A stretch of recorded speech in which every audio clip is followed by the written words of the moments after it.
नमस्कार दोस्तों, मैं विवेक चौधरी हार्दिक स्वागत करता हूं अपने चैनल एसएससी का तूफान पर। आज रीजनिंग की जो क्लास लगी है वो है रक्त संबंध और उसको अंग्रेजी में कहा जाता है ब्लड रिलेशन। इसमें किस तरह के प्रश्न आप परीक्षा में आप देख चुके होंगे।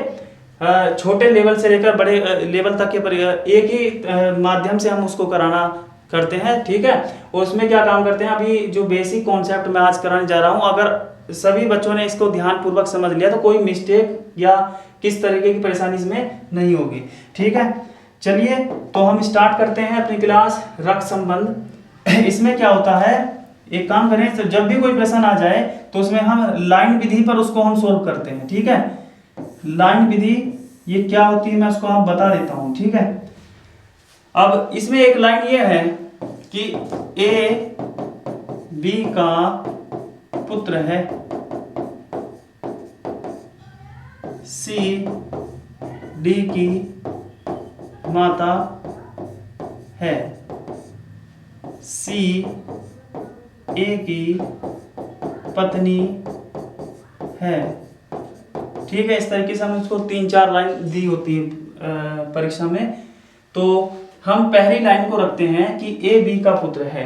तो ये जो हम लाइन विधि करते हैं इसको हम समझ लीजिए, देख लीजिए सर, ये 4 है तो 4 पीढ़ियों को दर्शाएगी। पीढ़ी क्या की होती है, जैसे हमारी पीढ़ी क्या है, हमारी पीढ़ी के जो भी संबंध होते हैं, हमारी भाई हमारी बहन है ना, और पति पत्नी सब एक ही लाइन में हम उसको रखते हैं क्योंकि वो एक ही पीढ़ी के सदस्य होते हैं, है ना। तो चाचा का लड़का, मामा का लड़का, फुफेरा भाई, इस तरीके सभी क्या होते हैं, एक रिलेशन में होते हैं ना। तो एक पीढ़ी में रखेंगे। तो यहाँ पर क्या काम करेंगे हम, दादा या नाना की पीढ़ी के सदस्य रखेंगे। कौन कौन हो सकते हैं इसमें, दादा दादी, नाना नानी, या हमारे माँ बाप की मौसी बुआ वगैरह, ठीक है। तो वो यहाँ पर आ जाएंगे। और यहाँ पर कौन लिखेंगे, हमारे यहाँ पिताजी की वो लिख देंगे पीढ़ी, ठीक है। तो पिता की पीढ़ी। अब पिता में कौन कौन लोग आता है वो आप जानते ही हैं, मामा हो, फूफा हो, चाचा हो, ताऊ हो, ठीक है, और मौसा हो। तो ये सभी लोग दूसरी पीढ़ी में हम रख देंगे उसको, ठीक है। तीसरी पीढ़ी क्या होती है, वो अपने आप की पीढ़ी होती है, मतलब पुत्र की पीढ़ी होती है, ठीक है, पुत्र। अब मामा का क्या लगेगा, भांजा, भतीजा, तो ये इसमें रख देंगे, ठीक है। और लास्ट की जो पीढ़ी है, कभी कभी जरूरत पड़ जाती है, तो वो होती है चौथी पीढ़ी, किसकी, पोता पोती या नाती। नाती कहते हैं देहते को, है ना, और नाती कहेंगे देहती को, नाती। तो इस तरीके से हम आपको इसको रखना है, ठीक है। चलिए हम पहली चीज करते हैं। एक चीज और मैं बता दूं, यदि जेंडर किसको कहा जाता है, लिंग को, मतलब किसी का मेल होना या फीमेल होना। मतलब कोई व्यक्ति पुरुष है तो वो मेल है, और कोई व्यक्ति महिला है तो वो फीमेल है। हम क्या काम करेंगे, मेल को हम एक प्लस का डायग्राम दे देंगे, प्लस बना देंगे उस पर लिखकर, ठीक है। फीमेल पर हम लिख देंगे माइनस। अब दो चीज और जरा ध्यान से सुन लें, क्योंकि पति पत्नी भी एक ही पीढ़ी के सदस्य होते हैं, पति पत्नी भी एक पीढ़ी के सदस्य होते हैं, और भाई बहन भी एक ही पीढ़ी के सदस्य होते हैं, ठीक है। अगर पति पत्नी भाई बहन लिखा जाए तो सब एक ही पीढ़ी में हो जाएगा, तो कहीं ना कहीं प्रॉब्लम हो जाएगी उनको लिखने में। तो कौन सी पीढ़ी में रखेंगे हम उसको, मान लीजिए हमने यहाँ पर रख दिया पति पत्नी, तो यहाँ पर समझ लीजिए पति पत्नी में, पति में क्या हो गया, प्लस हो गया, महिला है पत्नी तो उसको माइनस कर दिया। इन दोनों में क्या काम कर देंगे, इस तरीके की संरचना बना देंगे, जिससे बने हुए स्ट्रक्चर में पता चल जाएगा कि कौन पति है कौन पत्नी है, ठीक है। इनके बीच में पति पत्नी का रिलेशन है। भाई बहन को हम इसी तरीके छोड़ देंगे, प्लस और माइनस, यहाँ पर समझ में आ जाएगा कि आपस में भाई बहन है, ठीक है। तो हम इसको बैठाना शुरू करते हैं। कैसे बैठते हैं, ए बी का पुत्र है तो हमेशा पहले दूसरे वाले को बैठाते हैं। तो बी को कहाँ रखेंगे, पिता वाली श्रेणी में, क्योंकि वो बी का पुत्र है। अब ए कौन सी पीढ़ी में नीचे जाएगा, इसके नीचे जाएगा, इस वाली नीचे पीढ़ी में, ठीक है। इसमें जेंडर किसका क्लियर हुआ है, ए का या बी का, ए पुत्र है तो मतलब ए का क्लियर हुआ है, ठीक है। तो ए का जेंडर हो गया क्लियर, पुरुष होना। आगे लिखा है सी डी की माता है, ना तो अभी सी आया इस लाइन में ना डी आया, इसको हम बाद में रखेंगे, फिलहाल अगली लाइन पढ़ लेते हैं।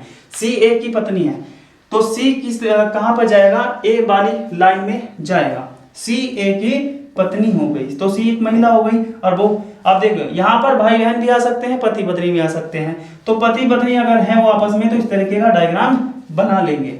अब सी डी की माता है, तो सी किसी की माता है, तो सी ऊपर वाली पीढ़ी में आएगी और डी किस में चली जाएगी, वो नीचे चली जाएगी। ठीक है, तो ये तो मैंने आपको समझाने के तौर पे बताया था, ये जरूरी नहीं है किस तरीके से वहां पर आएंगे। ठीक है, तो सी डी की माता है, सी का जेंडर क्लियर हो गया, महिला होना, और डी का जेंडर अभी तक नहीं क्लियर हुआ, और जेंडर किस किस के क्लियर नहीं हुए, बी का और डी का। ठीक है, अब यहाँ पे क्वेश्चन पूछा जाता है, वो चीज में आप ध्यान सुन लीजिए। तो इसमें पूछा जाता है बी का डी से क्या संबंध है, बी का डी से क्या संबंध है।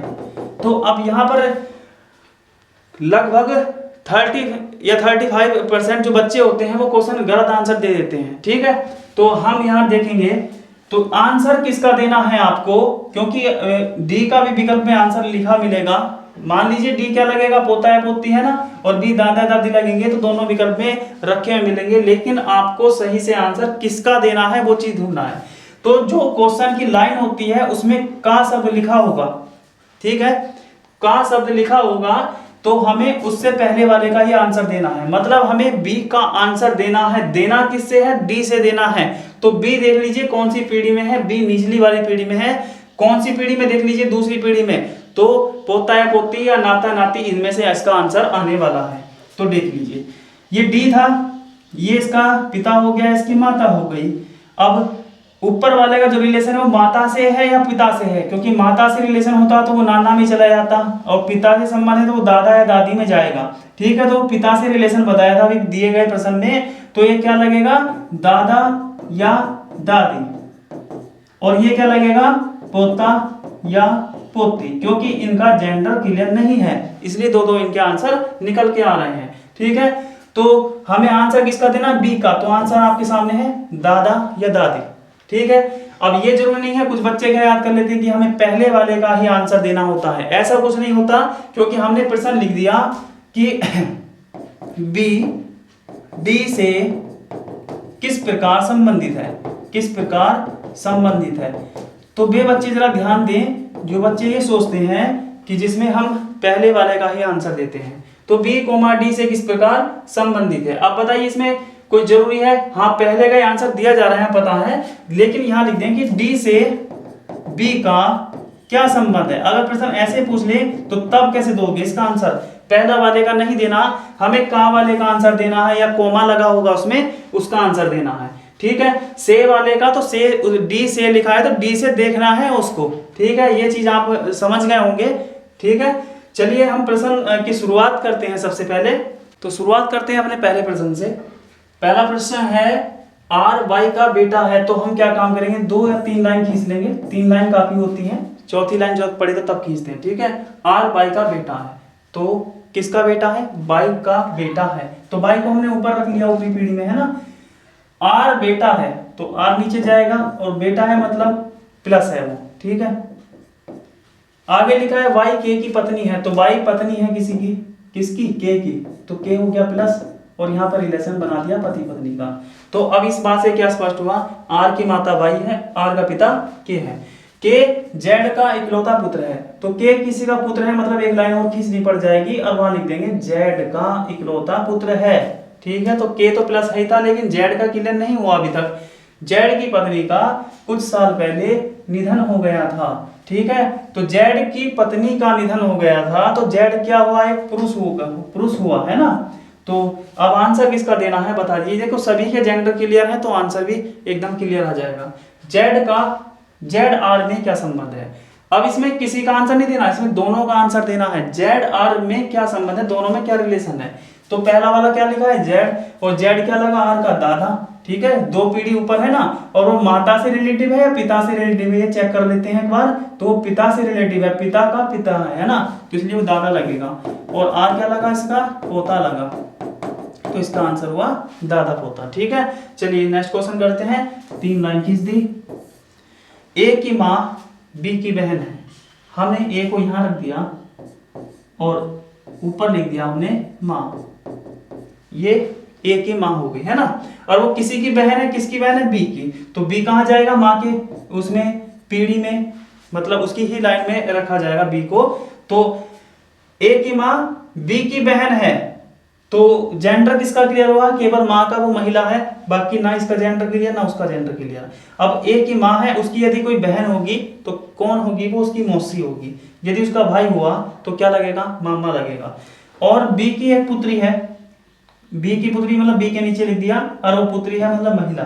ठीक है, ए का बी के साथ क्या संबंध है, अब हमें आंसर देना है ए का बी के साथ क्या संबंध है। यहां समझे, ये क्या लगा, या तो लगा मामा क्योंकि जेंडर क्लियर नहीं है ना, और या लगी मौसी, दोनों हो गए। तो दोनों का आंसर क्या लगता है, भांजा या भांजी, ये लगेगा है ना, क्योंकि मामा का भी भांजा होता है, मौसी का भी भांजा होता है, तो यहां लगेगा भांजा या भांजी, क्योंकि जेंडर क्लियर ना होने के कारण हम इसका सटीक आंसर नहीं दे सकते। ठीक है, चलिए अगला प्रश्न। चलिए अगले 3 प्रश्न रखे गए हैं, पहला प्रश्न इसमें सोल्व करते हैं। पी की मां क्यू की पुत्री है, यहां पर एक लाइन, 3 लाइन खींच देंगे। तो पी को हमने थोड़ा नीचे रख दिया, यहां पर लिख दिया पी, जेंडर क्लियर नहीं है। पी की मां, तो मां कहां पर रखा जाएगा, ऊपर वाली पीढ़ी पर।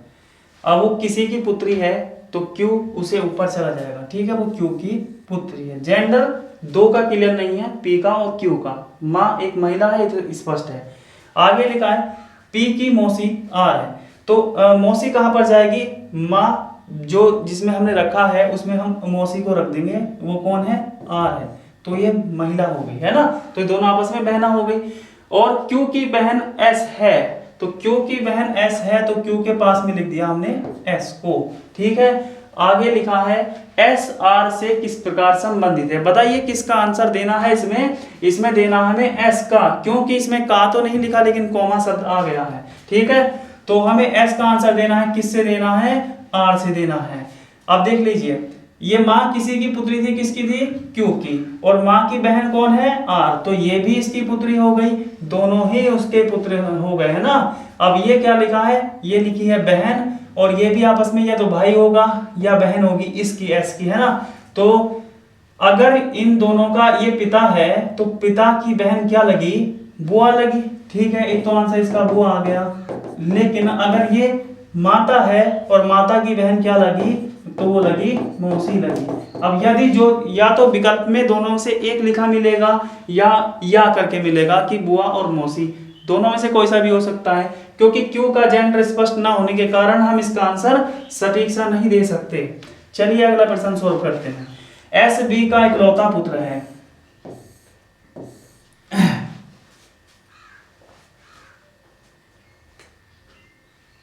एस बी का पुत्र है, तो हमने एस यहां लिख दिया, प्लस का निशान लगा दिया, और बी हमने ऊपर रख दिया।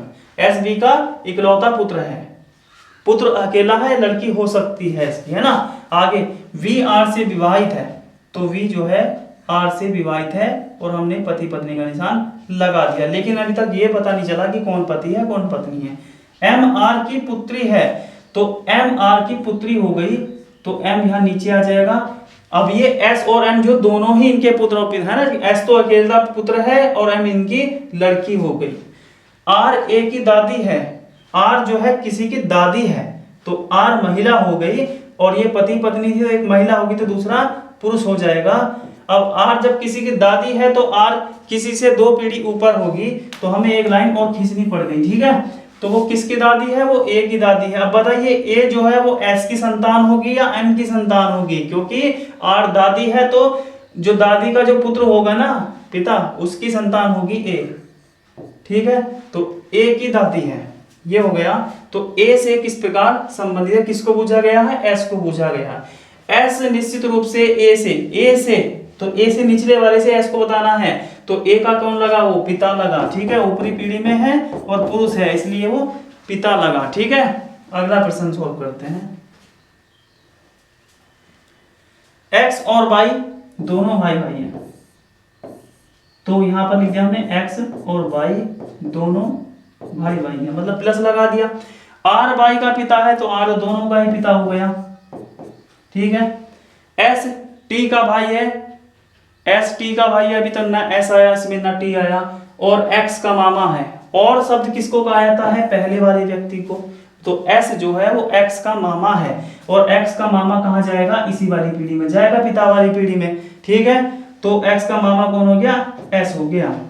आगे पढ़े, एस जो है वो टी का भाई है। देखो एस मामा है और किसी का भाई होगा, मतलब वो अपनी माता का भाई होगा। तो 100% टी क्या हो गई? एक महिला हो गई, जो आर से विवाहित हो सकती है। ठीक है, टी का आर से क्या संबंध है? बिल्कुल स्पष्ट है कि टी आर की पत्नी हो गई, टी आर की पत्नी हुई। ठीक है, चलिए प्रश्न सोल्व करते हैं अगला, और इसमें क्या दिया है वो उसको बैठाना शुरू करते हैं। दिए गए प्रश्न में 3 प्रश्न है, इस पर ही आधारित है। ठीक है, तो उसको हम लाइन क्लिक करते हैं 3। और एन डब्ल्यू की बहन है, हमने मान लीजिए एन यहाँ रख दिया, एन डब्ल्यू की बहन है, एन हो गई महिला और डब्ल्यू की बहन होगी। डब्ल्यू का जेंडर भी क्लियर नहीं है, आगे लिखें, आगे पढ़ें। आई डब्ल्यू का भाई है, तो आई जो है वो भाई है, किसका है? डब्ल्यू का। यू एन का पिता है, तो यू सभी का पिता होगा, क्योंकि ये तीनों आपस में भाई बहन है। जब एक का पिता है तो सभी का होगा, है ना। तथा जी आई की माता है, जी आई की माता है, तो तीनों की ही माता कौन होगी? वो जी होगी। ठीक है, यहाँ पर हो गया महिला, ये आपस में रिलेशन हो गया इनका, पति पत्नी का। ठीक है, तो जी डब्ल्यू से कैसे संबंधित है? जी का आंसर देना है, क्योंकि कोमा लगा हुआ है। ठीक है, जी का आंसर देना है, तो तीनों की माता होगी, तो फिर डब्ल्यू की भी माता हुई, तो पहला आंसर आ गया आपका माता। दूसरा, यदि एक्स डब्ल्यू का एकमात्र पुत्र हो, इस प्रश्न में जोड़ना है आपको, ये जो दिया गया है, एक्स डब्ल्यू का एकमात्र पुत्र है डब्ल्यू का। ठीक है, तो यहां पर लिख दिया हमने एक्स इसका पुत्र है, प्लस तब एक्स आई से कैसे संबंधित है? एक्स क्या लगा? ठीक है, एक्स क्या लगा? आई का। मान लीजिए अगर ये महिला होती, है ना, अगर ये महिला होती, एक मिनट, इसमें एकमात्र का जिक्र नहीं है। अच्छा, एक्स एकमात्र है केवल, तो अगर ये माता होती तो इसका भाई क्या लगेगा? मामा, और मामा का क्या लगता है? भांजा, तब तो इसका आंसर है भांजा। लेकिन अगर ये पिता हुआ, ठीक है, और पिता का भाई क्या लगा? चाचा, चाचा का क्या लगता है? ये भतीजा, तो तब इसके दो आंसर निकल के आ रहा है, या तो भतीजा होगा या भांजा होगा। ठीक है, जो सा विकल्प में होगा वही इसका आंसर होगा। एन यू से कैसे संबंधित है? एन यू से क्या संबंधित है? एन क्या लगी? यू की, लड़की है ना, तो यू की क्या लगी? ये प्लस है ना, तो एन हो गई पुत्री यू से। ठीक है, ये इसका आंसर हुआ। चलिए अब करते हैं लास्ट क्वेश्चन इस टाइप का। ठीक है, इसके बाद अलग से दूसरा टाइप शुरू करेंगे, लेकिन फिलहाल इस टाइप इसको एंड करते हैं। ठीक है, अब क्वेश्चन है एस क्यू का पति है, तो इसमें लाइन खींची 3, और हम क्या काम करेंगे? पहले किसी को क्यू को बैठा देंगे, सॉरी दोनों एक ही लाइन के हैं, दोनों को बैठा देंगे। एस क्यू का पति है, एस पति है, और ये क्यू क्या हो गई? महिला। इन दोनों के बीच में रिलेशन हो गया पति पत्नी का। ए डी का भाई है, अभी नहीं रख सकते हम उसको। ए बी का इकलौता पुत्र है, वो भी नहीं रख सकते। लेकिन डी क्यू की बहन है, ये रख सकते हैं कि डी जो है वो क्यू की बहन हो गई। एस की पत्नी, वो दूसरी उसकी हो गई साली। ठीक है, और अब ये जो लाइन छोड़ी थी हमने उसको पढ़ लेंगे। ए डी का भाई है, तो ए हो गया डी का भाई। ठीक है, एस की पत्नी, एस की साली, एस का साला। ठीक है, ए बी का इकलौता पुत्र है, ए किसी का पुत्र है, किसका है? बी का, तो ये पुत्र हो गया, ये पुत्री हो गई, ये पुत्री हो गई, और ये क्या हो गया? दामाद। ठीक है, और आगे लिखा है आर डी से विवाहित है। आर जो है वो डी से विवाहित है, तो आर को भी हम यहीं लिख देंगे प्लस, और यहाँ हो गया। ठीक है, तो अब बी के 2 दामाद हो गए, एक एस हो गया, एक आर हो गया, है ना। तो एन क्यू की पुत्री है, तो एन क्यू की पुत्री है, तो दोनों की पुत्री हो गई एन। एम आर का पिता है, एम आर का पिता है, तो आर का पिता कहाँ रख देंगे? हम ऊपर रख देंगे एन प्लस। ठीक है, पहली लाइन पढ़ेंगे, यदि बी एन का नाना हो, एन का नाना कहाँ जाएगा? तो एन का नाना एन की माता, और ये कौन हुआ? एन की माता, और इस वाली पीढ़ी में जाएगा बी एन का नाना हो, अच्छा ये पुरुष है। ठीक है, बी एन का नाना हो, तो बी आर से कैसे संबंधित है? तो बी आर से कैसे संबंधित है? बी क्या लगता है? आर का, है ना। तो ये बी के 3 पोते संतान, एक पुत्र था, एक ये पुत्री थी, ये वाली पुत्री थी, और ये जो है ना आर, ये डी से विवाहित है, मतलब ये तो लगा दामाद और ये लगा ससुर। आंसर किसका देना है वो देखें, बी का आंसर देना है तो बी लगा ससुर, आर लगता दामाद। ठीक है, तो आगे पढ़ेंगे अगला क्वेश्चन।